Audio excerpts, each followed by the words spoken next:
আমাদের স্কেরি টেলসের আজকের গল্পটি সকল বয়সের শ্রোতাদের জন্য নয়, গল্পটি কঠোরভাবে প্রাপ্ত বয়স্কদের জন্য। হ্যালো এভরিওয়ান, আমি শ্রীরূপ রয়েছি তোমাদের সঙ্গে, আর তোমরা শুনছো বিভিন্ন স্বাদের গল্প দিয়ে সাজানো আমাদের এই audio story series scary tales. আমাদের এই স্কেরি টেলস পরিবারকে আরও বেশি সংখ্যক মানুষের কাছে পৌঁছে দিতে এখনই সাবস্ক্রাইব করো আমাদের চ্যানেল। দেখো, আমাদের কাজ কিন্তু কেবল গল্প বলে যাওয়া, কিন্তু সেই গল্পগুলোকে মানুষের কাছে পৌঁছে দেওয়ার আসল কাজটা কিন্তু তোমাদের মতো শ্রোতাদের ওপরেই থাকে। তোমাদের ছাড়া আমাদের এই স্কেরি টেলস পরিবার কিন্তু একেবারে অসম্পূর্ণ। তাই বন্ধু, আমাদের এই পরিবারকে আরো বড় করে তুলতে তোমাকেও কিন্তু আমাদের সাথে থাকতে হবে। হ্যাঁ বন্ধু, সাথে থাকতেই বলবো, কারণ পাশে তো প্রতিবেশীরা থাকে, কিন্তু পরিবারের মানুষজন সব সময় কিন্তু সাথে থাকে।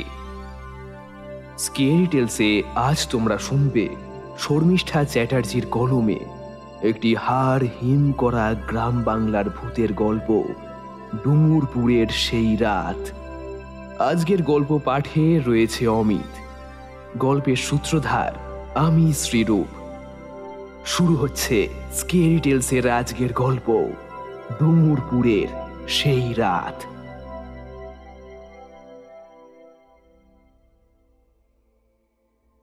মেয়েটার নরম স্তনযুগলে হাত বোলাতে বোলাতে অমিত বলে, হ্যাঁ রে ছড়ি, তোর শরীরে কি এমন আছে যা যে কোনো পুরুষ মানুষের শরীরে আগুন লাগিয়ে দিতে পারে? হ্যাঁ বল।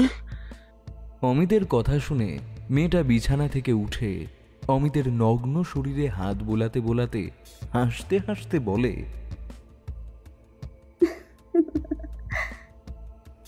তা বাবু, তোমার শরীরেও বুঝি আগুন লেগে গেছে আমার এই সুন্দর শরীর দেখে?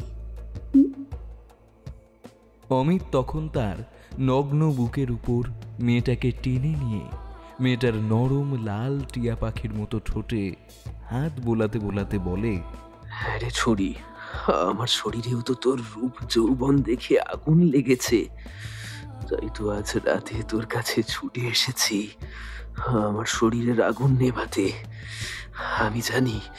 আমি জানি তুই পারবি আমার শরীরের আগুন নেভাতে।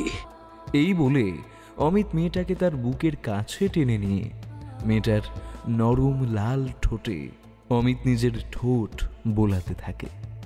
তারপর ধীরে ধীরে মেয়েটার সাদা ফর্সা নরম শরীরে ধীরে ধীরে চুম্বন করতে করতে বিছানায় মেয়েটিকে শুইয়ে দেয়। তার দেহের বস্ত্র ধীরে ধীরে খুলতে থাকে। যত মেয়েটা অমিতের প্রত্যেকটা ছোঁয়ায় উত্তেজিত হয়ে ওঠে, তত অমিতকে জড়িয়ে ধরে তার নগ্ন বুকের কাছে আর বলতে থাকে, বাবু, তুমি শুধু আমার আমার আমার আর অন্য কারণ নয়। আমি তোমাকে কোনোদিন অন্য কারোর হতে দেবই না।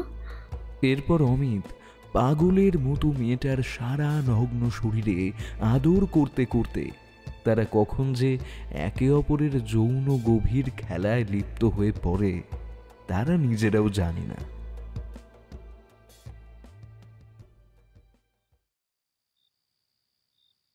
আয়নার সামনে দাঁড়িয়ে অবন্তিকা নিজের পেটে হাত বোলাতে বোলাতে বলে, জমিদার মশাই আজ এলে তাকে সুখবরটা দেব। উনি শুনে খুব খুশি হবে। কদিন পর আমি যে ওনার সহধর্মিণী হব, আর ওনার বংশে বংশ প্রতিবান বুঝে। কিন্তু 2 সপ্তাহ তো হয়ে গেল, উনি কেন যে আমার কাছে আসছেন না কে জানে। এই কথা বলতে বলতে অবন্তিকা নিজের কক্ষে আয়নার সামনে দাঁড়িয়ে পেটে যখন হাত বোলাচ্ছিল, ঠিক সেই সময় হাঁপাতে হাঁপাতে অবন্তিকার সেবা দাসী মালিনী তার কক্ষে ঢোকে।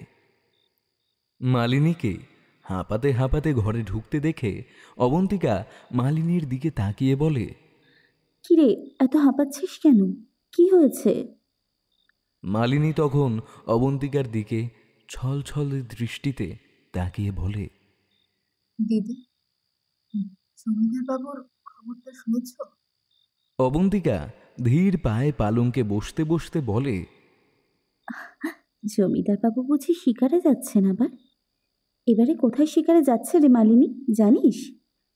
অবন্তিকার কথা শুনে মালিনী চুপ করে দরজার কাছে মাথা নিচু করে দাঁড়িয়ে থাকে।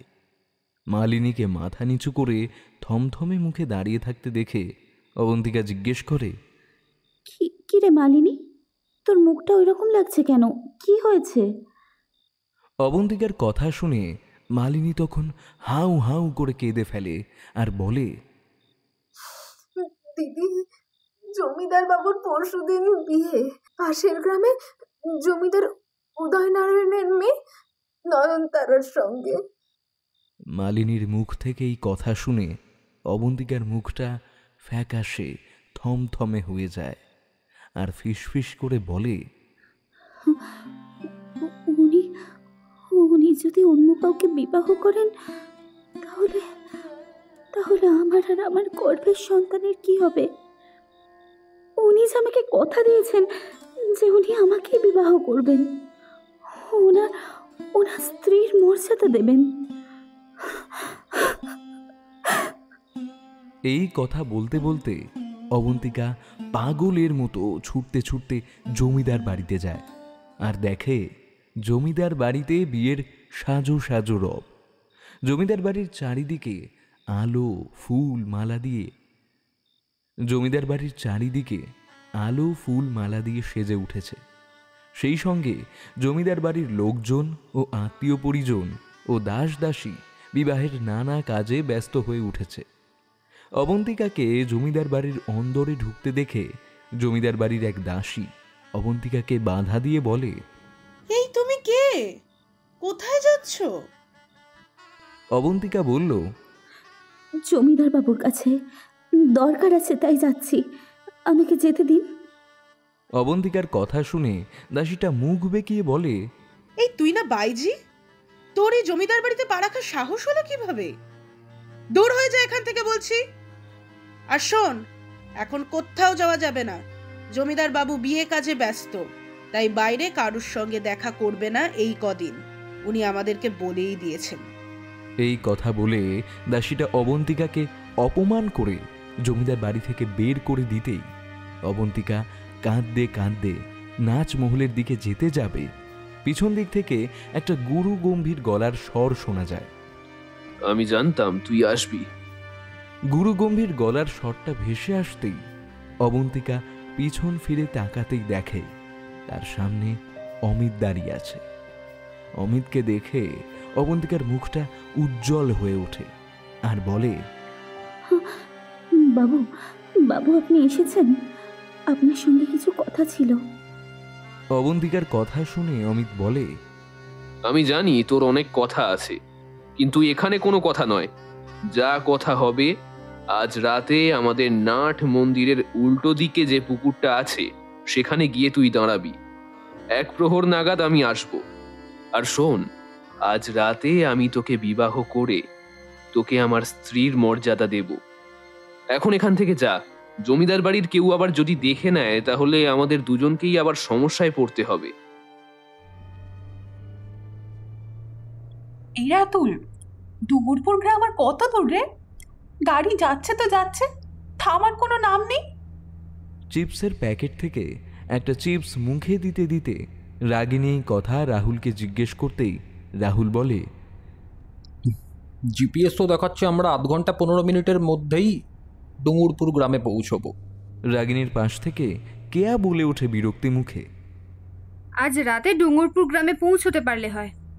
তুই বারবার তখন থেকে জিপিএস দেখছিস আর বারবার রাস্তা চেঞ্জ করেই যাচ্ছিস। তুই বলেছিলিস না তুই এই ডুঙ্গরপুর গ্রামে অনেকবার এসেছিস আগে, বাট এখন কেন চিনতে পারছিস না? কেয়ার কথা শুনে রাহুল বলে, সে তো অনেক বছর আগে এসেছি, তখন রাস্তাঘাট অন্যরকম ছিল, চারিদিকটা ফাঁকা ছিল, আর এখন তো বাড়ি ঘর আর রাস্তাঘাট সম্পূর্ণটাই তো অন্যরকম হয়ে গেছে, তাই আর কি চিনতে পারছি না। রাহুলের কথা শুনে কেয়া বলে, রাস্তার কোনো লোককে জিজ্ঞাসা কর না ডুঙ্গরপুর গ্রামটা কোথায়। রাহুল কেয়ার কথা শুনে বলে, তাই জিজ্ঞাসা করব ভাবছি। এই কথা বলে রাহুল গাড়িটা রাস্তার এক সাইডে দাঁড় করাতেই দেখে গাড়ি থেকে 10 হাত দূরে একটা চায়ের দোকান। রাহুল চায়ের দোকানটা দেখে গাড়ি থেকে নেমে সেই চায়ের দোকানের দিকে এগিয়ে যায় আর দেখে চায়ের দোকানে একটা বেঞ্চিতে দুটো মধ্যবয়স্ক লোক বসে চায়ের দোকানের মালিকের সঙ্গে গল্প করছে আর চা খাচ্ছে। আর চায়ের দোকানের মালিকটা মাটির জ্বলন্ত উনুনের উপর একটা বড় স্টিলের বাটিতে দুধ গরম করছে আর বেঞ্চিতে বসা লোক দুটোর সঙ্গে গল্প করছে। রাহুল চায়ের দোকানে এগিয়ে গিয়ে জিজ্ঞাসা করে বেঞ্চিতে বসা লোক দুটোকে, আচ্ছা দাদা, ডুঙুরপুর গ্রামটা কোথায়, কত দূর বলতে পারবেন? লোক দুটো রাহুলকে আপাদ মস্তক দেখে নিয়ে বলে, এটাই ডুঙুরপুর গ্রাম। লোক দুটোর মুখ থেকে এই কথা শুনে রাহুল আবার জিজ্ঞাসা করে, আচ্ছা বলতে পারেন এই ডুঙুরপুর গ্রামে সিংহরায় জমিদার বাড়ি কোন দিকে? রাহুলের মুখে সিংহরায়ের জমিদারের বাড়ির কথা শুনে চায়ের দোকানে বেঞ্চে বসে থাকা দুটো মধ্যবয়স্ক লোক আর চায়ের দোকানের মালিকের মুখটা ফ্যাকাশে হয়ে যায়। তখন চায়ের দোকানের মালিক রাহুলকে জিজ্ঞাসা করে, তা তুমি সিংহরায় জমিদার বাড়িতে কি করতে যাবে শুনি সগরা? রাহুল হেসে বলে, কাকা, ওটা আমার প্রপিতামহ অমিত সিংহ রায়ের বাড়ি, মানে আমার আদি বাড়ি। এই বড়দিনের ছুটিতে কলেজের ফ্রেন্ডসদের সাথে নিয়ে একটুখানি ঘুরতে এসেছি, ওই আর কি, যাকে বলে ট্যুর, ছোটোখাটো একটা। আমরা এই 3 দিন আমার ওই সিংহরায় জমিদার বাড়িতেই থাকবো। রাহুলের মুখে এই কথা শুনে চায়ের দোকানের বেঞ্চে বসে থাকা দুজন লোকের মধ্যে একজন লোক মুখটা কাঁচু মাচু করে বলে ওঠে, তা তোমরা ওই অভিশপ্ত সিংহরায় বাড়িতে যাবে? যেও না বাবা ওই অভিশপ্ত বাড়িতে, গেলেই তোমাদের ঘোর বিপদ হবে। যে ওই বাড়িতে যে পিশাচের বাস আছে, যারা ওই বাড়িতে এক রাত কাটায় তারাই ওই পিশাচের হাতে মরে। লোকটার মুখে অভিশপ্ত কথাটা শুনে আর বিপদের কথাগুলো শুনে রাহুল লোকটার দিকে ফিরে ভুরু কুচকে জিজ্ঞাসা করে, সিংহরায় বাড়ি অভিশপ্ত? কি বলছেনটা কি? আমাদের ওই বাড়িতে গেলে কি বিপদ টিপদ হবে নাকি? লোকটা বলল, তাই তো বলছি ছোকরা, ওই অভিশপ্ত বাড়িতে যে যায় সেই মারা পড়ে। এই তো 1 সপ্তাহ আগে 10 জন টুরিস্ট পার্টি কলকাতা থেকে পিকনিক করতে এসেছিল, কিন্তু তাদের মধ্যে থেকে একজন ওই বাড়ির পিছনে যে নাট মন্দিরের সামনে পুকুরটা আছে, ওই পুকুরটায় স্নান করতে গিয়ে হাওয়া হয়ে গিয়েছে। গাঁয়ের লোকেরা বলছে তাকে নাকি পিশাচে খেয়েছে। লোকটার মুখে এই আজগুবি কথাগুলো শুনে রাহুল হো হো করে হেসে ওঠে আর বলে, কাকা দেখো, এইসব ফালতু কথা, আজগুবি কথা কিন্তু শহরের মানুষদের শোনাতে আসবে না। পারলে আপনি আপনার গ্রামের লোকেদের শোনান, বুঝলেন? এই বলে রাহুল গাড়িতে ফিরে আসতেই কেয়া, রাগিনী ও স্যাম জিজ্ঞাসা করল, কি রে রাহুল, ডুঙুরপুর গ্রামটার কত দূর? রাহুল সিট বেল্ট লাগাতে লাগাতে বলে, এটাই ডুঙুরপুর গ্রাম, আর একটু গেলেই আমাদের আদি বাড়িটা পড়বে। এই বলে রাহুল গাড়ি স্টার্ট দিয়ে আবার চালাতে শুরু করে। এরপর 15 মিনিটের মধ্যেই ওরা একটা পুরনো ভাঙা একটা লাল 3 মহলা বড় বাড়ির সামনে এসে দাঁড়াতেই রাগিনী গাড়ির জানালা থেকে মুখ বাড়িয়ে পরিত্যক্ত ভাঙা বাড়িটাকে দেখে রাহুলকে জিজ্ঞাসা করে, এই রাহুল, এই বুঝি তোদের আদি বাড়ি? রাহুল পরিত্যক্ত বাড়িটা দেখে উদাসীনভাবে বলে,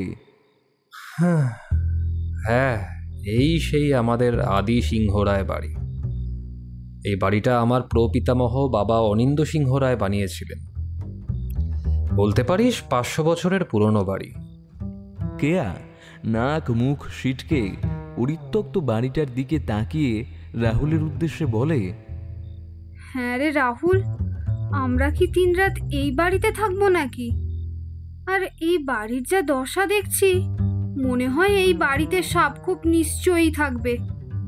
আর এই বাড়িতে 3 রাত থাকলে সাপের ছোবলকে ভূত হয়ে বাড়ি ফিরতে হবে আমাদেরকে। রাহুল কেয়ার কথা শুনে বলে, আরে ডিয়ার, টেনশন নিস না, আমরা এই বাড়িতে থাকবো না। আমাদের আর একটা বাড়ি আছে, নাচমহল বাড়ি, সেখানে থাকবো। ওই বাড়িটা এখনো বসবাসের যোগ্য আছে, বুঝলি? রাগিনী রাহুলের আদি বাড়িটা দেখে বলে, এইরকম পুরনো জমিদার বাড়ি তো কলকাতায় দেখাই যায় না, আর এইসব বাড়ি তো গ্রামে গঞ্জেই দেখা যায়। তাই একবার যখন এসেছি, এই বাড়ির ছবি আর ভিডিও ক্লিপগুলো এখন ফোনে তুলে নি, আমার প্রত্নতত্ত্ব পড়াশোনার কাজে লাগবে। এই কথা বলে রাগিনী গাড়ি থেকে নেমে যেই জিন্সের পকেট থেকে ফোনটা বার করে ক্যামেরা অন করে বাড়িটার ছবি তুলতে যাবে, অমনি সঙ্গে সঙ্গে রাগিনীর ফোনটা অফ হয়ে যেতেই রাগিনী বিরক্ত মুখে বলে ওঠে, ধুর ব্যাং, বাড়িটার পিক তুলতে যাব, দেখ অফ হয়ে গেল ফোনটা, ভালো লাগে না। স্যাম গাড়ির ডিকি থেকে লাগেজ নামাতে নামাতে খ্যাঁক খ্যাঁক করে দাঁত বের করে হেসে বলে, রাগিনী ভূতে তোর ফোন অফ করে দিয়েছে। ওরা তোর হাতে ছবি তুলতে চায় না, বুঝলি? তোকে ওরা পছন্দ করছে না, তুই এ বাড়িতে এসেছিস বলে। স্যামের কথা শুনে রাগিনী মুখ বেঁকিয়ে বলল, হ্যাঁ রে, সারাদিন তোর আমার পেছনে না লাগলে পেটের ভাত হজম হয় না রে। রাগিনীর কথা শুনে স্যাম রাগিনীর হাতটা টেনে ধরে হ্যাঁচকা টান দিয়ে বুকে জড়িয়ে ধরে বলে, না রে, একদম হজম হয় না। তোকে যে আমি খুব ভালোবাসি, আর ভালোবাসার মানুষদের পেছন লাগতে আমার হেব্বি লাগে। স্যামের কথা শুনে রাগিনী হাতটা ছাড়িয়ে নিয়ে ডিকি থেকে নিজের লাগেজ নামাতে থাকে। এইদিকে ওরা যখন গাড়ি থেকে লাগেজগুলো নামাতে ব্যস্ত ছিল, অন্যদিকে কেয়া জমিদার বাড়ির পিছন দিকে যে নাট মন্দিরের সামনে যে পুকুরটা আছে সেখানটা ঘুরে ঘুরে দেখছিল আর গান গাইছিল গুনগুন করে। আজ মন চেয়েছে আমি হারিয়ে যাব আমি তোমার সাথে। ঠিক সেই সময় কোথা থেকে যেন ফিস ফিস করে একটা মেয়েলি কর্কশ কণ্ঠে কেয়ার কানে একটা কথা ভেসে আসে। এই ছুরি, কিরে, তুই তোর প্রেমিকের সঙ্গে এখানে লীলা খেলা খেলতে এসেছিস? আমি থাকতে এখানে তোদের কোনো লীলা খেলা খেলতে দেব না।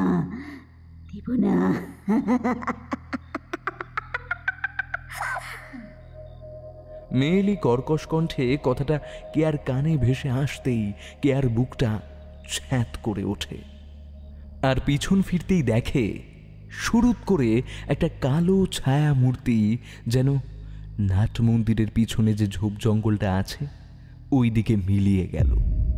এই দৃশ্য দেখে কেয়া পৌষ মাসের শীতের মধ্যে দর দর করে ঘামতে থাকে আর চিৎকার করে ছুটতে ছুটতে গাড়ির কাছে যেতে থাকে। রাগিনী, রাগিনী, স্যাম, রাহুল! কেয়াকে ছুটে আসতে দেখে রাহুল ছুটে যায় আর কেয়াকে বুকে জড়িয়ে ধরে জিজ্ঞাসা করে, কি রে কেয়া, কি হয়েছে তোর? তুই এইভাবে চিৎকার করে ছুটতে ছুটতে আসছিস কেন? কেয়া রাহুলের বুকের উপর নিজের মুখ লুকিয়ে টি শার্টটা খামচিয়ে ধরে ঠক ঠক করে কাঁপতে কাঁপতে বলে, ভূত! ওই নাট মন্দিরের সামনে ভূত আছে। এই বলে কেয়া যা যা শুনেছে বা যা যা দেখেছে সব রাহুলকে খুলে বলতেই রাহুল হো হো করে হেসে উঠে বলে কেয়াকে, আরে বোকা মেয়ে, তুই নতুন জায়গায় এসেছিস তাই তোর এরকম একটা মনে হয়েছে যে এখানে কিছু হয়তো রয়েছে, কিন্তু বিশ্বাস কর এখানে কোনো ভূত বলে কিচ্ছু নেই। তুই কালো কুকুরটাকে নাট মন্দিরের পেছনে ঝোপ জঙ্গলের দিকে ছুটে যেতে দেখে ভেবেছিলিস যে ছায়ামূর্তি বা ভূত, ওরকম কোনো কিছু। তুই তাকিয়ে দেখ ওই দিকে, ওই কলতলার সামনে একটা কুকুর দাঁড়িয়ে, দেখ দেখ, তাকিয়ে দেখ। রাহুলের কথা শুনে কেয়া রাহুলের বুকের উপর থেকে ধীরে ধীরে মুখ তুলে তাকাতেই দেখে সত্যি সত্যি কলতলার সামনে একটা কালো কুকুর দাঁড়িয়ে আছে আর তার দিকে তাকিয়ে লেজ নাড়াচ্ছে। কলতলার সামনে কালো কুকুরটাকে দাঁড়িয়ে থাকতে দেখে এবং সেই কুকুরটার চোখের চাউনি দেখে কে আর ভালো ঠেকল না, শুধু মনে হলো কুকুরটার মধ্যে কিছু একটা রহস্য লুকিয়ে আছে। এরপর রাগিনী কিছুটা ধাতস্থ হতেই ওরা চারজন নাচমহলের দিকে এগিয়ে যায় এবং রাহুল নাচমহলের বাড়ির সামনে দাঁড়িয়ে দু তিনবার চিৎকার করে রামহরিকে ডাকে, রামহরি কাকা, রামহরি কাকা, আমরা চলে এসেছি। রাহুলের চিৎকার শুনে কয়েক সেকেন্ডের মধ্যে নাচমহলের বাড়ির একতলার একটা ঘরের ভিতর থেকে কালো বেটে দেখতে একটা বছর 70-এর লোক বেরিয়ে আসতেই রাহুল সেই বেটে লোকটার গায়ে হাত দিয়ে রাগিনী, স্যাম ও কেয়ার দিকে তাকিয়ে বলে, এই হলো রামহরি কাকা। গত 10 বছর ধরে রামহরি কাকা আমাদের এই আদি সিংহরায় বাড়ি দেখাশোনা করছে। রাহুলের মুখ থেকে রামহরি কাকার পরিচয় শুনে ওরা তিনজন হাত জোর করে প্রতি নমস্কার জানায়। এরপর রামহরি কাকা ওদের 4 জনকে সাদর আমন্ত্রণে বাড়ির ভিতরে নিয়ে যায়। রাগিনী, কেয়া নাচমহলের বাড়িটা ঢুকতে ঢুকতে দেখে এই বাড়িটা আসল বাড়ি থেকে ছোট, মানে 2 তলা বাড়ি।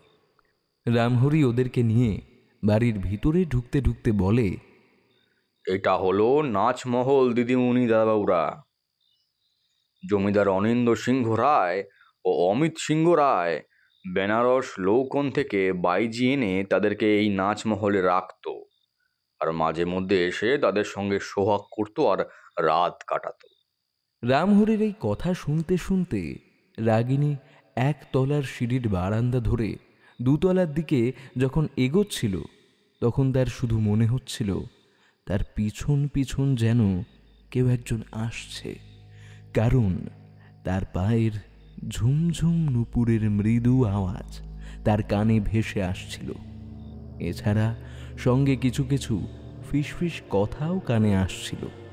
কথাগুলো হলো, কিরে, তোরা এখানে লীলা খেলা খেলতে এসেছিস? আমি তোদের লীলা খেলা খেলতে দেব না, দেব না। ফিসফিস কথাগুলো শুনে মনে হলো কোনো মেয়ে এই কথাগুলো বলছে, কিন্তু রাগিনী সেই সবে পাত্তা না দিয়ে সিঁড়ি দিয়ে উঠতে থাকে আর নাচমহলের বাড়িটা ঘাড় ঘুরিয়ে ঘুরিয়ে দেখতে থাকে। রাগিনী দেখে নাচমহলের বাড়ির 1 তলার কয়েকটা ঘর খোলা আর কয়েকটা বন্ধ। এছাড়া দেওয়ালের রং, চুন, বালি খসে পড়ে লাল ইট দাঁত বের করে হাসছে। এছাড়া বাড়িটার কোনায় কোনায় ঝুল ও মাকড়সার জালে ভর্তি, আর বাড়িটা দীর্ঘদিন পরিষ্কার না করার জন্য জ্যান্ত একটা পচা গন্ধ বেরোচ্ছে। এরপর ওরা 4 জন দোতলায় উঠতেই দোতলার কোনার দিকের 2টো ঘরের সামনে নিয়ে গিয়ে রামহরি বলে, দাদাবাবু, দিদিমণিরা, আপনারা বিশ্রাম নিন, আমি আপনাদের জন্য চা নিয়ে আসছি। এই বলে রামহরি চলে যেতেই ওরা ঘরে ঢুকে দেখে ঘরটা বেশ বড় এবং 2টো ঘরের মাঝখান দিয়ে একটা দরজা ফোটানো, যাতে 2টো ঘরে যাতায়াত করা যায়। এছাড়া 2টো ঘরে 2টো বড় বড় খাট আর 2টো ঘরে বড় বড় দেওয়াল আয়না। এছাড়া দক্ষিণ খোলা বড় বড় জানালা, আর আরেকটা ঘরে একটা বড় পোর্ট্রেট করা একটা মেয়ের ছবি দেওয়ালে টাঙানো। ফটোর মেয়েটার পোশাক আশাক দেখে মনে হচ্ছে মেয়েটা বাইজি। মেয়েটার ফটোটার সামনে দাঁড়িয়ে অনেকক্ষণ তাকিয়ে ধরে ধরে দেখে রাগিনী। জিজ্ঞাসা করে রাহুলকে, এই ফটোর মেয়েটা কে রে? রাহুল টি শার্ট খুলতে খুলতে বলে, মনে হয় এটা বাইজি ছবি, পোশাক আশাক দেখে তো তাই মনে হচ্ছে। ইতিমধ্যে রামহরি ওদের জন্য চা নিয়ে ঘরে ঢুকে টেবিলের ওপর চা রাখতে রাখতে রাগিনীকে বলে, দিদিমণি, ফটোতে যে মেয়েটাকে দেখছেন ওর নাম অবন্তিকা। ও লৌকন বাইরে ছিল, কিন্তু গ্রামের লোকের মুখে শোনা যায় নাকি এই অবন্তিকার অতৃপ্ত প্রেতাত্মা এই জমিদার বাড়িতে এখনো রয়েছে, এবং রাত হলেই তার নাচ গান, সঙ্গে মাঝরাতে পুকুর ঘাট থেকে কার যেন কান্নার আওয়াজ শোনা যায়। কিন্তু আমি এত বছর ধরেই বাড়িতে আছি, আমি কিন্তু এসব দেখিনি।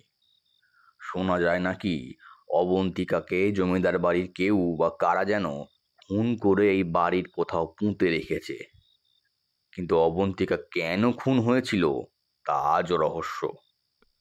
অবন্তিকার খুন হওয়ার কথা শুনে রাগিনী জিজ্ঞাসা করে, আচ্ছা রামহরি কাকা, অবন্তিকা কেন খুন হয়েছিল এই বিষয়ে কিছু জানেন আপনি? রামহরি কাকা মাথা নেড়ে বলল, না, এই বিষয়ে আমি কিছু জানি না দিদিমণিরা। এরপর রামহরি ঘর থেকে বেরোনোর আগে জিজ্ঞেস করে, দাদাবাবু দিদিমণিরা, রাতে আপনারা কি খাবেন যদি বলেন তাহলে আমি সেটাই রান্না করব।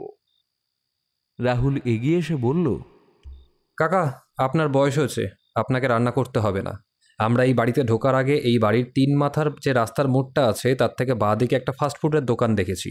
ভাবছি ওই দোকান থেকেই রাতে আমাদের জন্য খাবারটা কিনে আনবো। আর হ্যাঁ, আমরা কিন্তু এই কদিন বাইরের খাওয়া দাওয়া করব, আপনাকে আর কষ্ট করতে হাত পোড়াতে হবে না, বুঝলেন? আপনি রেস্ট নিন। রাহুল যখন রামহরির সঙ্গে কথা বলছিল, হঠাৎ বাথরুমের ভিতর থেকে কেয়ার তীব্র চিৎকারের আওয়াজ শোনা যায়। কেয়ার তীব্র চিৎকার শুনে রাগিনী, স্যাম ও রাহুল ছুটে যায় বাথরুমের দিকে। দেখে কেয়া ভয়ে ঠক ঠক করে কাঁপতে কাঁপতে বাথরুম থেকে বেরিয়ে এসে রাহুলকে জড়িয়ে ধরে কাঁদতে কাঁদতে বলে, তোর এই আদি বাড়িতে ভূত আছে, আমি এখানে থাকবো না, আমি এখানে বাড়ি নিয়ে চল। কেয়ার এই কথা শুনে রাগিনী ঘরের চারিদিকে তাকায় আর বাথরুমের দিকে তাকিয়ে অবাক গলায় বলে, এই বাড়িতে ভূত? তুই কি বলছিস কেয়া? ধুর, এই বাড়িতে কোনো ভূত নেই, তুই চোখে ভুল দেখেছিস। রাগিনীর কথা শুনে কেয়া বলে, আরে এই বাড়িতে ভূত আছে আছে আছে। স্যাম জিজ্ঞাসা করে, এই কেয়া, তুই বাথরুমে ঢুকে ওইভাবে চিৎকার করছিলি কেন? কেসটা কি হয়েছিল বলতো? কেয়া বলে, আমি যখন বাথরুমে বেসিনের সামনে দাঁড়িয়ে মুখ ধুচ্ছিলাম, হঠাৎ করে আমার ঘাড়ের কাছে একটা তীব্র ঠান্ডা হাওয়া লাগতে থাকে, যেন মনে হতে থাকে কেউ যেন আমার ঠিক পিছনে দাঁড়িয়ে ঠান্ডা নিঃশ্বাস ফেলছে। এইরকম মনে হতেই আমি সঙ্গে সঙ্গে পিছন ফিরি, কিন্তু কাউকেই দেখতে পাই না। এরপর আমি যখন ড্রেস চেঞ্জ করতে যাব, জামাটা খুলতেই আমার মনে হলো যেন আমার পিছন দিক থেকে অদৃশ্য কেউ আমার পেটটাকে জড়িয়ে ধরেছে, আর নগ্ন পেটের মধ্যে সেই অদৃশ্য হাত তার নখ দিয়ে সমানে আঁচড়াচ্ছে আর বলছে, আমার কানের সামনে সমানে ফিসফিস করে বলছে, যা, তুই এখান দিয়ে চলে যা, আমি তোদের এই নাচমহলে লীলা খেলা খেলতে দেব না, সব শেষ করে দেব। সমানে এই কথা বলছে আর সমানে আমার পেটের উপর আঁচড়াচ্ছে, আর আমি দেখি আঁচড়ানোর সঙ্গে সঙ্গে আমার পেটে লাল লাল আঁচড়ানোর দাগ ফুটে উঠছে। এই দৃশ্য দেখে আমি সঙ্গে সঙ্গে জামাটা চেঞ্জ করে বাইরে বেরিয়ে আসতে যাব, আর আমার তখন মনে হলো অদৃশ্য কোনো হাত ধরে আমাকে কেউ যেন বলছে, আমি আমার প্রতিশোধ নিয়েই ছাড়বো। আর জানিস, যে ফিসফিস করে কথা বলছিল তার গলাটা মেয়েরই গলা মনে হলো। কেয়ার কথা শুনে স্যাম হি হি করে হেসে বলে, কেয়া, ভূতটার তোকে দেখে বোধহয় পছন্দ হয়েছিল, তাই তোকে জড়িয়ে ধরছিল আর ওই হাত টেনে ধরেছিল তোকে আদর করার জন্য। স্যামের কথা শুনে কেয়া রেগে গিয়ে বলল কাঁদতে কাঁদতে, তুই আমার কথা বিশ্বাস করলি না তো? এই দেখ। এই বলে কেয়া হাতের কবজি আর জামাটা অল্প তুলে পেটটা দেখাতেই ওরা 3 জনে তাকিয়ে দেখে সত্যি সত্যি কেয়ার পেটে আর হাতে লাল লাল আঁচড়ের দাগ, লম্বা লম্বা। কেয়ার শরীরে এই ক্ষত দেখে একে অপরের মুখের দিকে মুখ চাওয়াচাওয়ি করে, কিন্তু এর কোনো ব্যাখ্যা খুঁজে পায় না, আর এই বিষয়ে কোনো রকম আলোচনাও করে না। এরপর সন্ধ্যা হয়ে আসছে দেখে খাবারের দোকান বন্ধ হয়ে যাওয়ার ভয়ে স্যাম আর রাহুল দুজনে মিলে খাবার কিনতে যায়। আর কেয়ার শরীরটা খুব ক্লান্ত লাগছিল বলে সে বিছানায় শুয়ে ঘুমিয়ে পড়ে। আর অন্যদিকে রাগিনী ফোন অফ ছিল বলে কেয়ার ফোনটা নিয়ে নেটফ্লিক্সের অ্যাপটা খুলে যে একটা সিনেমা চালিয়ে সিনেমা দেখতে যাবে, হঠাৎ বারান্দা থেকে ঝুমঝুম ঝুমঝুম করে নূপুরের আওয়াজ, সঙ্গে একটা সুরেলা মিষ্টি কণ্ঠে গান ভেসে আসছে। বারান্দা থেকে নূপুর ও গানের আওয়াজ ভেসে আসতেই রাগিনী চমকে ওঠে আর মনে মনে ভাবে, এই নাচমহলে কে আবার গান গাইছে? এই কথা মনে আসতেই রাগিনী ফোনটা রেখে বারান্দায় গিয়ে দেখে বারান্দায় জ্বলা হালকা নীল পাওয়ারের আলোতে তাদের ঘরের সামনে দিয়ে একটা বছর 25-26-এর মহিলা হাঁটতে হাঁটতে চলে যায়। আর মহিলার পরনে পোশাক আশাক দেখে মনে হলো কোনো বাইজি। মহিলা বাইজিটাকে দেখে রাগিনী বেশ অবাক হয় আর বলে, এই নাচমহলে বাইজি এলো কোথা থেকে? এখানে কি কোনো বাইজি থাকে নাকি এখন? এরপর রাগিনী মহিলাটির পিছন পিছন হাঁটতে থাকে আর বলতে থাকে, আপনি কে? আপনার নাম কি? কিন্তু রাগিনী দেখল মহিলাটি তার কোনো কথায় উত্তর দিল না। উল্টে হাঁটতে হাঁটতে বারান্দার এক কোণে অন্ধকারের মধ্যে মিলিয়ে গেল। বাইজি মতো মহিলাটিকে অন্ধকারের মধ্যে মিলিয়ে যেতে দেখে রাগিনীর বুকটা ছ্যাঁত করে ওঠে আর সঙ্গে সঙ্গে ঘরে ফিরে আসে। রাগিনী ঘরে আসার 5 মিনিটের মধ্যে স্যাম আর রাহুল দোকান থেকে খাবার কিনে নিয়ে ঘরে ঢোকে। আর রাগিনীকে রাহুল বলে, এই শোন, আমরা তাড়াতাড়ি ফ্রেশটা হয়ে আসছি, বুঝলি? তুই তাড়াতাড়ি ডিনার সার্ভ কর আর কেয়াকে ডাক। এরপর রাগিনী খাবারগুলো টেবিলে সাজাতে সাজাতে স্যাম রাহুল ফ্রেশ হয়ে চলে আসে আর কেয়াও ঘুম থেকে উঠে পড়ে। ডিনার করতে করতে স্যাম বলে সবাইকে, এই শোন না, এই জমিদার বাড়ির নাট মন্দিরের পিছনে যে পুকুরটা আছে না, কাল ভাবছি ওই পুকুরে স্নান করলে কেমন হয় সবাই মিলে। রাহুল কাঁটা চামচ দিয়ে একটা চিলি চিকেন পিস মুখে তুলে নিয়ে খেতে খেতে বলে, ভালোই হয়। অনেকদিন তো পুকুরে স্নান করিনি। সেই ছোটবেলায় দাদুর শ্রাদ্ধানুষ্ঠানে কাজ এসে এই পুকুরে স্নান করেছিলাম। বাবার সঙ্গে ওই শেষবারের মতো আসা। তারপর তো কলকাতায় চলে গেলাম পার্মানেন্টলি থাকার জন্য। রাহুল স্যামের কথা শুনে রাগিনী বলল, না না, তোরা স্নান কর, আমি বাবা স্নান করব না। আমি দাদুর মুখে শুনেছি পুরনো জমিদার আমলে ওইসব পুকুরের ভিতর নাকি ভূত, প্রেত, পিশাচ ও পানি মুড়া আরো নানা ধরনের ভৌতিক জিনিস লুকিয়ে থাকে। একবার যদি কেউ ওই পুকুরে নামে তাহলে সে তেনাদের কবলে পড়ে মারা যায়। রাগিনীর কথা শুনে স্যাম হো হো করে হেসে উঠে বলে রাগিনীকে, তোকে নামতে হবে না, আমি রাহুল কেয়া নামবো। তুই পুকুর ঘাটের সামনে দাঁড়িয়ে দাঁড়িয়ে দেখিস আমাদের স্নান করা। এরপর কেয়া খেতে খেতে হঠাৎ রাহুলকে একটা প্রশ্ন করে, রাহুল, আমি তো তোর মুখে শুনেছিলাম তোর দাদুর নাকি মৃত্যুটা খুব অস্বাভাবিক ছিল। উনি কি করে মারা গিয়েছিলেন রে? তুই কি এই ব্যাপারে কিছু জানিস? রাহুল বলে ওঠে, জানি বলতে আমি আমার বাবার মুখে আমার দাদুর মৃত্যুর ঘটনাটা শুনেছিলাম। তখন আমি খুবই ছোট, মাত্র 12 বছর বয়স। উনি নাকি নাট মন্দিরের পাশে একটা শিব মন্দির আছে, দেখেছিস নিশ্চয়ই। উনি ওই শিব মন্দিরে পুজো করতে গিয়েছিলেন এক সকালবেলায়, কিন্তু উনি অনেকক্ষণ না ফিরছে দেখে আমার ঠাকুমা লোক দিয়ে ওনাকে ডাকতে পাঠায়। কিন্তু ঠাকুমার পাঠানো সেই লোক শিব মন্দিরের সামনে গিয়ে দেখে দাদু মুখ থুবড়ে উল্টে হয়ে পড়ে রয়েছে এবং ওনার মুখ থেকে গ্যাজলা বেরোচ্ছে। এছাড়া আরও একটা অদ্ভুত বিষয় হলো যে দাদুর ঘাটটাকে কে যেন উল্টো দিকে প্যাচ মেরে একদম পিছন দিকে ঘুরিয়ে দিয়েছিল। এছাড়া হাত পাগুলো অদ্ভুতভাবে কিরকম একটা যেন বেঁকে গেছিল। দাদুর এই ভয়ঙ্কর মৃত্যু দেখে অনেকেই খুব ভয় পেয়ে যায় এবং গ্রামের লোকেরা বলে যে এ কাজ হলো পিশাচের কাজ এবং এই বাড়িতে নাকি পিশাচও আছে। দাদুর এই অস্বাভাবিক মৃত্যুর পরপর বাড়ির অনেকেই এই বাড়ি ছেড়ে পালিয়ে যায়, শুধু থেকে যায় রামহরি কাকার পরিবার।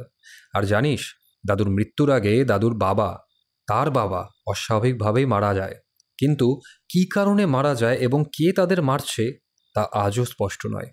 আমাদের কাছে সম্পূর্ণটাই রহস্য। এরপর তাড়াতাড়ি ওরা ডিনার সেরে যে যার ঘরে গিয়ে ঘুমিয়ে পড়লেও রাগিনীর শুয়ে কিছুতেই ঘুম আসছিল না। তার শুয়ে শুধু খালি মনে হচ্ছিল যেন বিছানার চারপাশে আর সারা নাচমহল জুড়ে কে যেন ঘুরে বেড়াচ্ছে, আর তার নুপুরের আওয়াজ ও গানের আওয়াজ সমানে তার কানে ভেসে আসছিল। এইভাবে সারা রাত রাগিনীর ঘুম এলো না ঠিকই, কিন্তু শেষ রাতের দিকে রাগিনী কখন ঘুমিয়ে পড়েছিল সে নিজেও জানে না। রাগিনী, স্যাম, রাহুল ও কেয়া এরা 4 জন হলো স্কুল লাইফ থেকে বন্ধু। এরা 4 জন একে অপরকে ছাড়া কোনো দিনও থাকতে পারত না। সবসময় একসঙ্গে জোট বেঁধে থাকতো।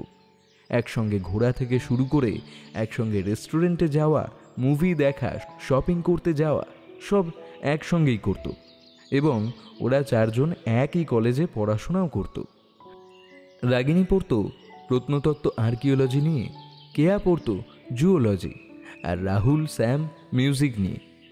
এছাড়া রাহুল, স্যাম ও কলেজের ফার্স্ট, সেকেন্ড ও থার্ড ইয়ারের কিছু ছেলেরা দল বেঁধে ওদের একটা গানের দলও তৈরি করেছিল। সেই দলটার নাম ছিল রুদ্ধশ্বাস দল। এই রাহুল, স্যাম তাদের রুদ্ধশ্বাস গানের দলকে নিয়ে নানা জায়গায় গানের পারফর্ম করে বেড়াতো মাঝে মধ্যেই। আর ওরা যখন নানা জায়গায় পারফর্ম করতে যেত, কেয়া রাগিনীও যেত ওদের পারফর্ম দেখতে। এইভাবে ওরা চারজন কলেজে আনন্দ করে দিন কাটায় এবং বড়দিনের ছুটি কাটানোর জন্য রাহুলের সঙ্গে ওরা তিনজন রাহুলের আদি বাড়ি ডুঙুরপুর গ্রামে ঘুরতে আসে। ওহ, কতদিন পর পুকুরে স্নান করছি। পুকুরে স্নান করার মজাটাই আলাদা। উফ। এই কথা চিৎকার করতে করতে স্যাম পুকুরে জলে দাপাদাপি করছিল, আর কেয়া সাঁতার কাটতে কাটতে রাগিনীর দিকে তাকিয়ে বলল, এই, তুইও তো আমাদের সঙ্গে পুকুরে নেমে স্নান করতে পারতিস, দেখতিস কত মজা পেতিস। রাগিনী একটু মুখ বেঁকিয়ে একটু রাগ দেখিয়ে বলল, তোরা পুকুরে ভালো করে স্নান কর, আমি নেই। এই বলে রাগিনী গটগট করে হাঁটতে হাঁটতে অন্যদিকে চলে যেতেই কিছুক্ষণ পর রাগিনীর কানে কেয়ার তীব্র চিৎকার ভেসে এলো, কেউ বাঁচাও আমায়, বাঁচাও, আমাকে কে যেন জলের তলায় টেনে নিয়ে যাচ্ছে, বাঁচাও। কেয়ার চিৎকার শুনে রাগিনী সঙ্গে সঙ্গে ছুটে যায় আর পুকুর পাড়ে গিয়ে দেখে কেয়া জলের মধ্যে হাত পা ছুটছে আর চিৎকার করছে দারুণ স্বরে। আর রাহুল, স্যাম তাকে টেনে পুকুর ঘাটে আনার চেষ্টা করছে। কেয়ার এই অবস্থা দেখে রাগিনীও সঙ্গে সঙ্গে জলের মধ্যে ঝাঁপিয়ে পড়ে কেয়াকে বাঁচানোর চেষ্টা করে। এরপর ওরা তিনজনে মিলে কোনো রকমে টেনে টুনে কেয়াকে পুকুর পাড়ে নিয়ে আসতেই দেখে কেয়ার ডান পায়ে অনেকগুলো লাল লাল নখের আঁচড়ের দাগ। কেয়ার পায়ে নখের আঁচড়ের দাগগুলো দেখে ওরা তিনজন চমকে ওঠে। রাহুল কেয়াকে জড়িয়ে ধরে জিজ্ঞাসা করে, কিরে, তুই এইভাবে চিৎকার করছিলিস কেন? কি হয়েছিল? কেয়া লাল লাল আঁচড়ের দাগগুলোর গায়ে হালকাভাবে হাত বোলাতে বোলাতে বলে ফুপিয়ে ফুপিয়ে, কাঁদতে কাঁদতে, আমি যখন তোদের সঙ্গে পুকুরে জলে স্নান করছিলাম, আমার তখন হঠাৎ মনে হচ্ছিল জলের তলা থেকে দুটো ঠান্ডা হাত আমার পা দুটো টেনে ধরে আমাকে জলের তলায় নিয়ে যাওয়ার চেষ্টা করছিল। আর আমি যখন পাগুলো ওই হাত দুটোর থেকে ছাড়ানোর চেষ্টা করছিলাম, তখন জলের ভেতর থেকে ওই হাত দুটো আমার পায়ে সমানে নখের আঁচড় দিচ্ছিল। এই কথা বলতে বলতে কেয়া দুই হাতে তার মুখ চেপে কাঁদতে কাঁদতে বলে, কাল এসে থেকে এই বাড়িতে কি হচ্ছে আমার সঙ্গে আমি কিচ্ছু বুঝতে পারছি না। রাহুল, তুই আমাকে বাড়ি নিয়ে চল না রে। রাহুল বলে, তুই টেনশন নিস না, আর তো একটা রাতের ব্যাপার, পরশুদিনই তো আমরা কলকাতায় ব্যাক করছি। পায়ে ব্যথা থাকার জন্য ওরা তিনজন কেয়াকে ধরে ধরে ঘরে নিয়ে যায়। ও দুপুরের খাওয়া দাওয়াটা অবশ্য সেই দিন ওরা ঘরেই সেরে নেয়।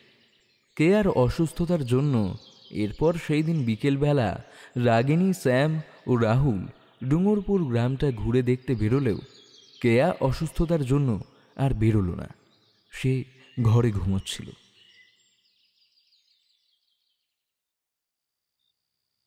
কিয়া, এই কিয়া, তোর ঘুম ভাঙলো? দেখ, তোর ফেভারিট চিকেন চাউমিন নিয়ে এসেছি। এই কথা বলতে বলতে রাগিনী ঘরে ঢুকে খাবারের প্যাকেটটা টেবিলের উপর রাখতেই ঘরের বিছানার দিকে এবং ঘরের চারিদিকে তাকিয়ে দেখে কেয়া নেই। কেয়াকে ঘরের মধ্যে রাগিনী দেখতে না পেয়ে ভাবে বাথরুমে গেছে, হয়তো একটু পরেই চলে আসবে। কিন্তু যখন 5-10 মিনিট কেটে যায়, বাথরুম থেকে কোনো রকম আওয়াজ বা কেয়াকে বাথরুম থেকে বেরিয়ে না আসতে দেখে রাগিনীর মনে একটা ডাউট হয়। ও তখন সঙ্গে সঙ্গে বাথরুমে গিয়ে দেখে কেয়া নেই বাথরুমে। কেয়াকে বাথরুমে দেখতে না পেয়ে রাগিনী ভাবে আর বলে, মেয়েটা চোট পানিয়ে কোথায় গেল? ততক্ষণে রাহুল স্যাম ঘরে ফিরে আসে আর দেখে রাগিনী চিন্তিত মুখে কি যেন একটা ভাবছে। রাগিনীকে চিন্তিত দেখে রাহুল জিজ্ঞাসা করে, কিরে, কি এত ভাবছিস? আর কেয়াই বা কোথায়? ওকে ঘরে দেখছি না যে। রাগিনী বলল, কেয়াকে কোথাও খুঁজে পাচ্ছি না, কোথায় গেছে কে জানে। রাগিনীর কথা শুনে রাহুল অবাক হয়ে বলে, কেয়া ঘরে নেই, কিন্তু ওই ব্যথা পা নিয়ে কোথায় গেল? এই বলে রাহুল যেই ঘর থেকে বেরিয়ে রামহরিকে ডাকতে যাবে অমনি সঙ্গে সঙ্গে বারান্দা থেকে স্যামের চিৎকার শোনা যায়। এ রাহুল, এ রাগিনী, তাড়াতাড়ি তোরা এই দিকটায় আয়। স্যামের তারস্বরে চিৎকার শুনে ওরা দুজনে ছুটে আসে আর রাগিনী জিজ্ঞাসা করে, শ্যাম, কি হয়েছে? কি চিৎকার করছিস তুই এভাবে? এরপর স্যাম হাতের ইশারা দিয়ে যা দেখালো তা দেখে রাগিনী রাহুল চমকে ওঠে। ওরা দেখে আকাশে গোল পূর্ণিমা চাঁদের রূপলি আলোয় কেয়া নগ্ন অবস্থায় নাচমহলের 3 তলার ছাদের সরু কার্নিশ ধরে হেঁটে বেড়াচ্ছে ঠিকই, কিন্তু ওরা দেখে কেয়ার পেটটা 7 মাসের অন্তঃসত্ত্বা গর্ভবতী মহিলার মতো ফোলা। কেয়াকে নগ্ন অবস্থায় ছাদের সরু কার্নিশ ধরে হাঁটতে দেখে ওরা 3 জন সঙ্গে সঙ্গে ছুটে যায় ছাদে, কিন্তু ছাদের দরজা বন্ধ দেখে ওরা খোলার চেষ্টা করে কিন্তু পারে না। এরপর রাহুল স্যাম গায়ের জোরে অনেক কষ্টে ছাদের দরজা ভেঙে ছাদে যায় এবং কেয়াকে সরু কার্নিশ ধরে হাঁটতে দেখে 3 জনে চিৎকার করে কেয়াকে ডাকে, এই কেয়া। কিন্তু কে কার কথা শোনে?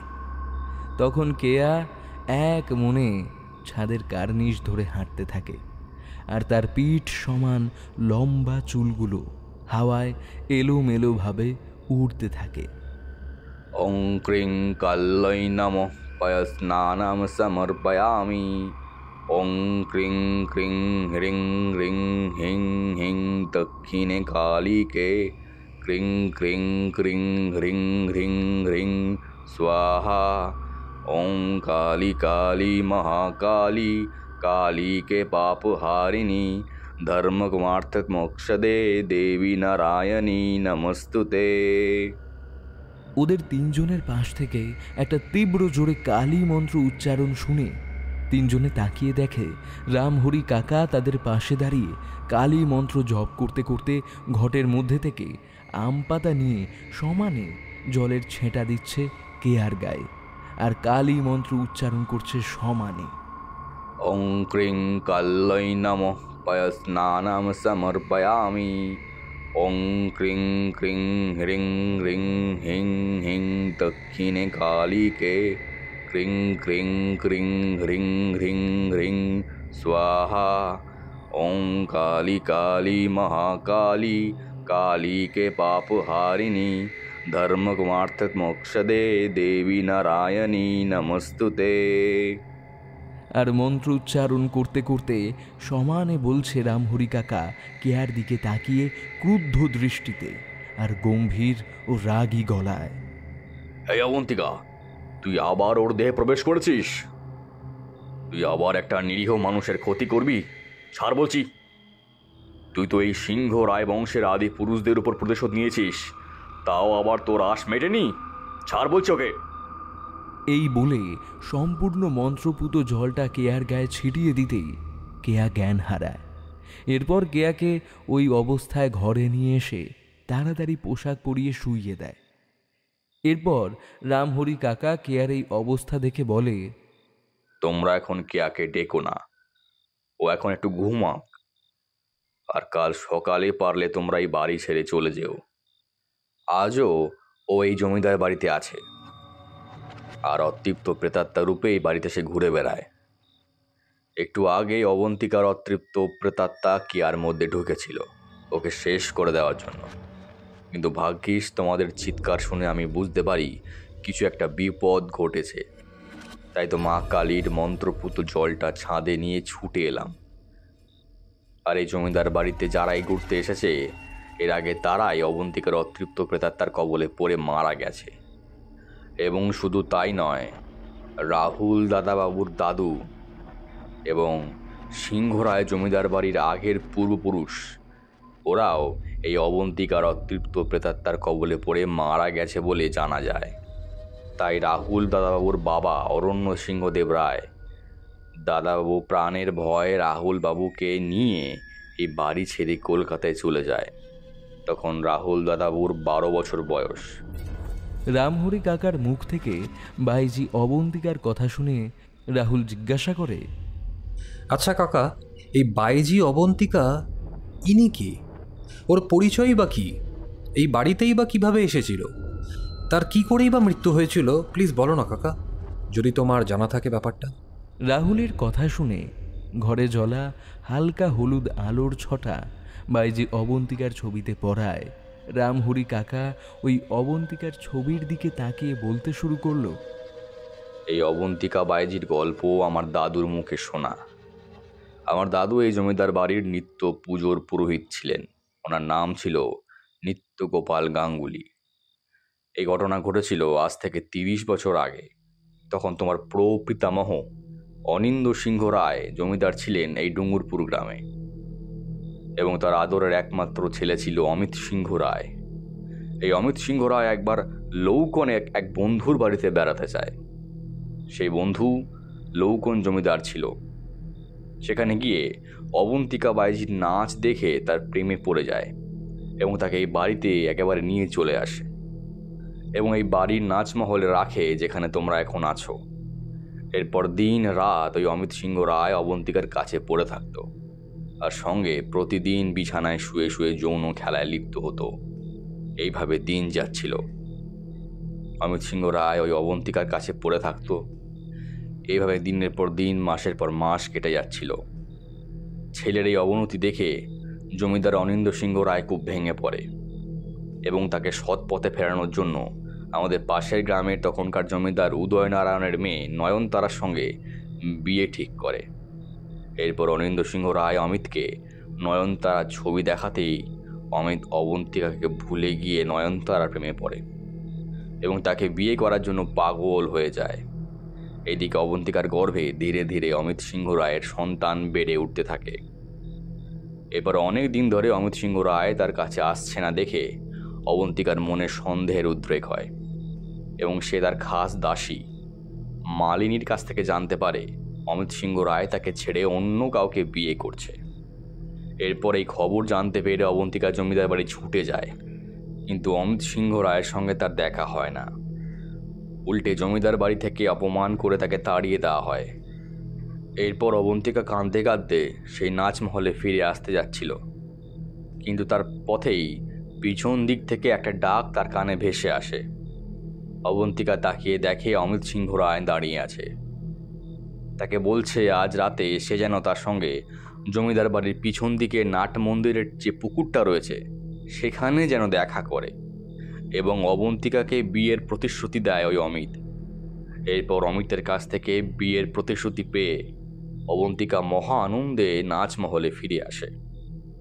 হঠাৎ রামহরি কাকার কথার মাঝে একটা গো গো করে আওয়াজ শুনতে পায় ওরা চারজন।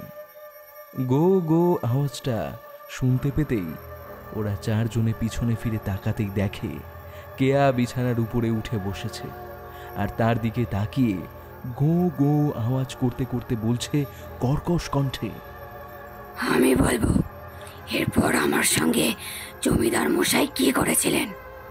কেয়ার এই অদ্ভুত আচার আচরণ দেখে বুঝতে বাকি রইল না ওদের কেয়ার মধ্যে আবারও অবন্তিকার অতৃপ্ত প্রেতাত্মা ভর করেছে। এরপর কেয়ার গলা থেকে অবন্তিকা বলতে শুরু করলো, জমিদার মশাইয়ের ছেলে ওই ওই শয়তান অমিত সিংহ রায়ের কাছ থেকে বিয়ের প্রস্তাব শুনে আমি মহা আনন্দে নাচমহলে ফিরে আসি। তখন বুঝিনি রাতে আমার সঙ্গে কি ঘটতে চলেছে। এরপর রাত 1 প্রহর বাজার আগে আমার খাস দাসী মালিনী আমাকে একটা লাল রঙের বেনারসি শাড়ি, গায়ে নানা ধরনের অলংকার ও মাথায় খোপা করে সেই খোপায় বেল ফুলের মালা দিয়ে কপালে চন্দন এঁকে দিয়ে নববধূর সাজে সজ্জিত করিয়ে দেয়। এরপর আমি নববধূর সাজ নিয়ে অমিতকে বিয়ে করার আশায় রাত 1 প্রহর বাজতেই আমি নাচমহল থেকে বেরিয়ে জমিদার বাড়ির পিছনে নাট মন্দিরের সামনে যাই ও অমিতের জন্য অপেক্ষা করি। কিন্তু যত রাত বাড়তে লাগলো অমিত আসছে না দেখে আমি উৎগ্রীব হয়ে পড়ি আর মনে মনে ভাবি, অমিত কি আসবে না? ও কি আমাকে ঠকালো? এই কথা ভেবে যেই ফিরতে যাব, পিছন দিক থেকে একটা গুরু গম্ভীর কণ্ঠস্বর ভেসে আসে। কিরে অবন্তিকা, কোথায় যাচ্ছিস? পিছন দিক থেকে অমিতের গলার আওয়াজ পেতেই আমি সঙ্গে সঙ্গে ছুটে গিয়ে অমিতকে জড়িয়ে ধরি আর কাঁদতে কাঁদতে বলি, বাবু, বাবু আপনি এসেছেন? আমি ভাবলাম আপনি আসবেন না। আমার কথা শুনে উনি আমার চিবুক ধরে বলে, তুই ছুরি ডেকেছিস আর আমি আসবো না, তা কখনো হতে পারে? এরপর আমি ওনার হাতটা নিয়ে আমার পেটের উপর রেখে বলি, বাবু আপনি সুখবরটা শুনেছেন? ও তখন হেসে হেসে বলে, তোর গর্ভে আমার সন্তান, তাই তো? আমি বলি, হ্যাঁ বাবু, আমার গর্ভে আপনার বংশধর যে বেড়ে উঠছে।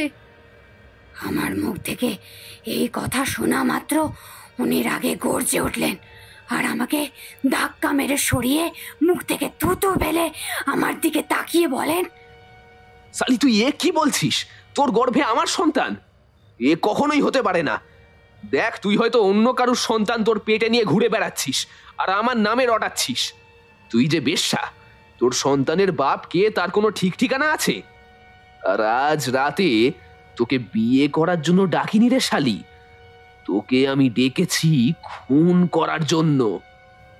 এই বলে উনি আমার তলপেটে এক লাথি মারতেই আমি ব্যথায় যন্ত্রণায় কুকিয়ে উঠি আর সঙ্গে সঙ্গে আমার রক্তপাত হতে শুরু করে। এরপর উনি পাঞ্জাবির পকেট থেকে একটা ছুরি বের করে আমার দিকে শয়তানের হাসি হাসতে হাসতে এগিয়ে আসে আর বলে, তোর গর্ভে আমার সন্তান? হ্যাঁ, মিথ্যে কথা বলার আর জায়গা পাস না শালি। আর তোর মতো বেশ্যাকে বিয়ে করে আমার আর আমার বংশের গায়ে কলঙ্ক লাগাবো, তা কখনোই হতে পারে না। তার আগেই আমি তোকে শেষ করে দেব। এই কথা বলতে বলতে আমার দিকে এগিয়ে এসে আমার গলায় ছুরি চালিয়ে দেয় ওই শয়তান আর আমি সঙ্গে সঙ্গে মৃত্যুর কোলে ঢলে পড়ি। এরপর ওই শয়তান আমার গলায় পাথর বেঁধে নাট মন্দিরের সামনে যে পুকুরটা আছে সেই পুকুরের জলে ফেলে দেয়। কেয়া বনাম অবন্তিকার কথা শেষ হতেই কেয়া এক লাফ মেরে বিছানা থেকে নেমে পড়ে এবং ছুটে এসে রাহুলের গলা টিপে ধরে আর দাঁত কিরমির করতে করতে বলে, আমি এই সিংহরায় বাড়ির সব বংশধরগুলোকে শেষ করেছি, শুধু তোর বাবাকে মারতে পারিনি, কারণ সে কলকাতায় চলে গিয়েছিল। আজ তোর পালা। এই কথা বলতে বলতে কেয়া বনাম অবন্তিকা রাহুলকে দেওয়ালে ঠেসে ধরে আর এইদিকে রাহুল তার গলা থেকে কেয়ার হাত ছাড়ানোর সমানে চেষ্টা করে আর চিৎকার করতে থাকে, আহ আহ আহ আহ। আর রাহুলকে ছটফট করতে দেখে কেয়া বনাম অবন্তিকা কর্কশ কণ্ঠে বলে হাসতে হাসতে,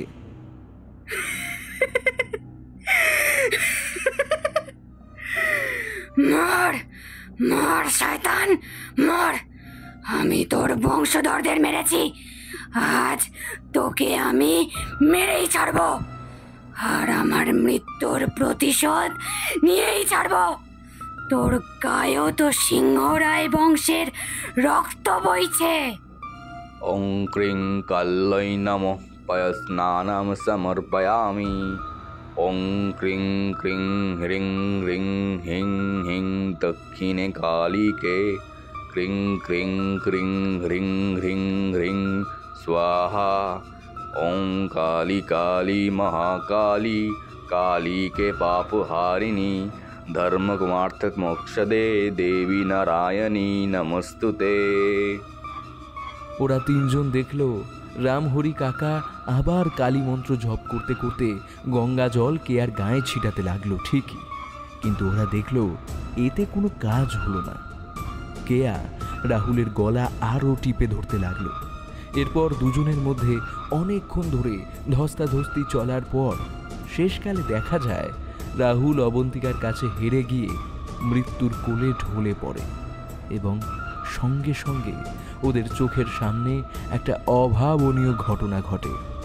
রামহরি, শ্যাম ও রাগিনী তাকিয়ে দেখে কেয়ার শরীরের ভিতর থেকে একটা কালো মানুষের মতো ধোঁয়ার অবয়ব বেরিয়ে যায়, আর কেয়া সঙ্গে সঙ্গে সেন্সলেস হয়ে পড়ে যায়। কেয়ার শরীরের ভিতর থেকে ওই মানুষের মতো ধোঁয়ার অবয়বটা বেরিয়ে যেতেই রামহরি ছলছল দৃষ্টিতে ওদের দিকে তাকিয়ে বলে, এতদিন পর অবন্তিকার অতৃপ্ত প্রেতাত্মা মুক্তি পেয়েছে, আর ওর অপমানের প্রতিশোধ নেওয়া শেষ হয়েছে। এরপর সকাল হতেই রাহুলের মা বাবাকে রাহুলের মৃত্যুর খবরটা দিতেই ওরা ডুঙুরপুর গ্রামে ছুটে আসে, আর রাহুলের নিথর দেহটাকে জড়িয়ে ধরে ওর বাবা অরণ্যদেব সিংহরায়। কাঁদতে কাঁদতে বলেন, রাহুলকে আমি বারবার এই অভিশপ্ত জমিদার বাড়িতে আসতে বারণ করেছিলাম, কিন্তু ও শোনেনি।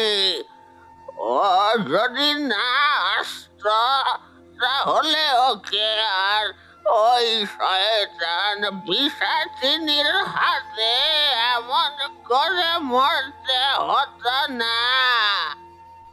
এরপর আমরা সবাই মিলে ডুঙুরপুর শ্মশান ঘাটে রাহুলের দাহ কার্য সম্পন্ন করে কলকাতায় ফিরে আসি ঠিকই, কিন্তু কেয়া যেন রাহুলকে হারিয়ে আর ওইখান থেকে ফিরে এসে ও পাগলের মতো আচার আচরণ করতে থাকে। শেষে ওর বাড়ির লোক বাধ্য হয়ে ওকে রিহাবে অর্থাৎ মানসিক হাসপাতালে পাঠায়।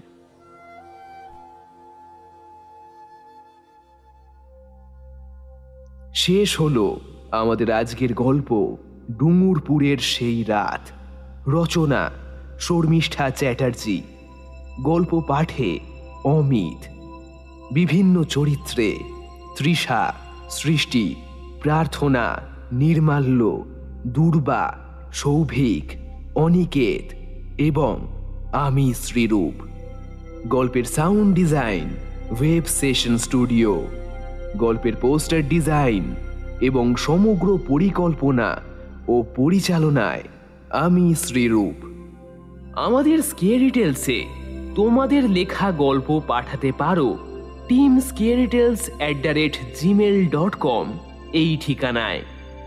তবে একটা বিষয় খেয়াল রেখো, গল্পের শব্দসীমা যেন ন্যূনতম 4000 হয়, আর গল্পের সঙ্গে গল্পের একটা 250 শব্দের মতো সামারি বা সারসংক্ষেপ তোমরা মেল বডিতে জুড়ে দিও। ফেসবুকেতে আমাদের অফিসিয়াল ফেসবুক পেজ স্কেয়ারি টেলসকে অবশ্যই ফলো করে রাখো। এছাড়া আমাদের ফেসবুক গ্রুপে আমাদের পরিবারের সাথেও যুক্ত হতে পারো। নিচে একদম ডেসক্রিপশন বক্সেই লিংক দিয়ে রাখলাম। আজ আমরা আমাদের পাশে পেয়েছি বঙ্গ পরিচয় থেকে অনিকেতকে, ইয়োর অক্টোপাস থেকে সৌভিককে, বং ভুতুরে থেকে নির্মাল্যকে এবং ফ্রিকি ফ্রাইডে স্টোরিজ থেকে তৃষাকে। ওদের চ্যানেলগুলোর লিংক নিচে ডেসক্রিপশন বক্সে আমি দিয়ে রাখলাম। অবশ্যই কিন্তু তোমরা ওদের চ্যানেলগুলো থেকেও ঘুরে এসো এবং ভালো লাগলে ওদের চ্যানেলগুলোও কিন্তু সাবস্ক্রাইব করে দাও। তাহলে আমাদের আজকের গল্পটা কেমন লাগলো সবার সবাই কিন্তু কমেন্ট করে অবশ্যই জানাও। ভালো লাগলে লাইক করো, সবার সাথে গল্পটা শেয়ার করো। এই রকম রোমাঞ্চকর বাংলা অডিও স্টোরি যদি নিয়মিত শুনতে চাও তাহলে কিন্তু আমাদের চ্যানেলটাকে সাবস্ক্রাইব করে রাখো। খুব তাড়াতাড়ি আবারও একটি রোমাঞ্চকর গল্প নিয়ে স্কেয়ারি টেলস আবারও হাজির হবে। So stay tuned with us.